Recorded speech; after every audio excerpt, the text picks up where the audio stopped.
Now, when any couple decides to separate, it's always difficult for the couple themselves, but what's even more difficult is when there's children involved.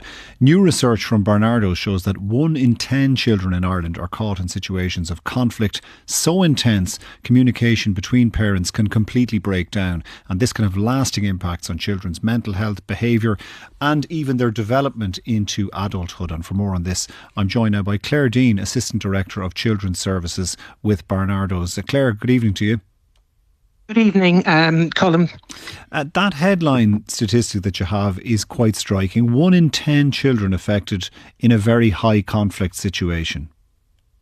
Indeed, Colm, and that's why Barnardos did the research, because last year we found that we had an increasing number of referrals that came in for family support where there was parental separation with high levels of conflict present. We took in 5,000 referrals last year for family support, like intensive family support, and a quarter of them had high levels of conflict from parental separation featured within the needs that presented. And what does that look like in the children you're encountering? What, I suppose, for want of a better word, symptoms are being shown resulting from conflict in the family? Okay. Well, it's an extremely challenging environment for the children. They see, hear and sense the conflict. Even when parents think that they might be out of sight, they certainly can pick up on it. And, you know, they're seeing the hostility, the aggression, the blame, lots of shouting, screaming, name-calling, really frightening experiences for children.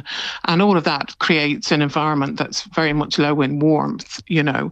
Parents have also told us that, well, 50% of the parents that we spoke to, and we spoke to over 600, they reported that their relationship with their child was impacted by the experience. So when you put together, you know, an environment that's low in warmth and also a reduction in the parent-child relationship, they're very worrying risk factors in terms of child development and achieving positive outcomes for children. What we see in children when they come to us from that experience is they can be very anxious or withdrawn. They can have difficulties with school, friendships. They can be angry. You know, some of them even blame themselves for the conflict. And you're talking in some cases about instances of high conflict where parents are, you know, shouting at each other, blaming each other. And then on the other side of that, there's parents not talking to each other, where sometimes children are employed as go-betweens to communicate between the parents. I mean, for people who think to themselves, well, at least we're not shouting at each other, this silent treatment can also be damaging. Yeah, indeed. And, you know, parents try and make the best of situations. But, you know, what we're also seeing, I suppose, is that many parents who separate are now having to live within the same house because of the housing situation and cost of living. They haven't been able to set up a separate household to move into. So they may try and manage that by not communicating directly with each other verbally. But what we've seen is that parents sometimes might use the child to go and bring a message to dad, or go and tell mummy this, or what have you, which puts the child in a really, really difficult situation.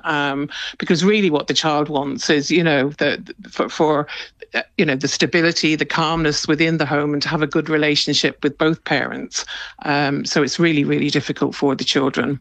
And there was another thing that came out of the research. It's not the separation itself per se, although that can be stressful, but the level of conflict around that separation that can exacerbate the damage that's been done. Yes, indeed.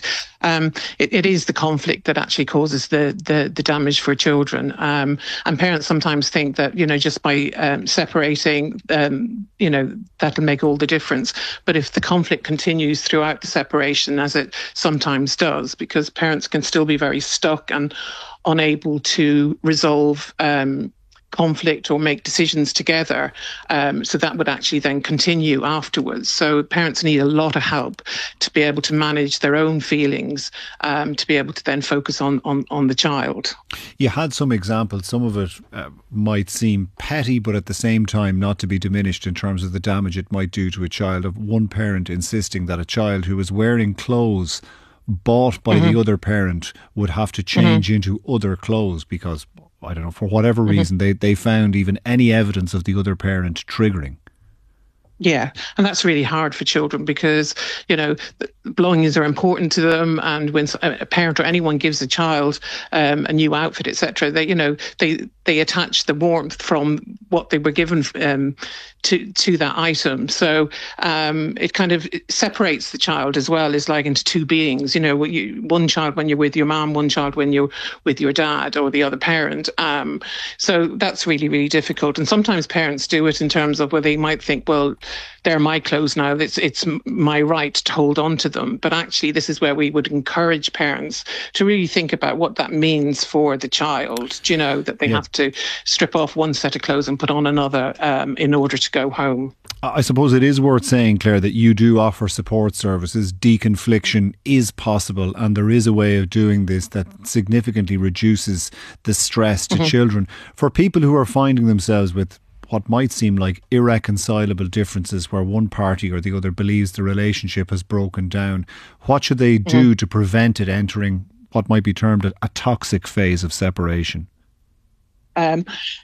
Yeah, I mean, it's thinking about what's best to reduce the conflict for the child.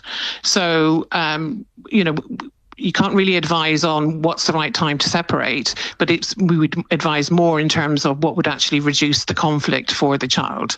So that's the conversations that we would have. We would also, encourage parents to attend to their own kind of emotional needs and their own hurt and pain, because sometimes that can be a barrier for them being able to focus on their child. And parents actually shared with us that, they felt so consumed by the conflict that they weren't able to think about the child. But when they actually received the support in terms of managing their own emotional state, it kind of freed them up then to think about, gosh, this is impacting on my child.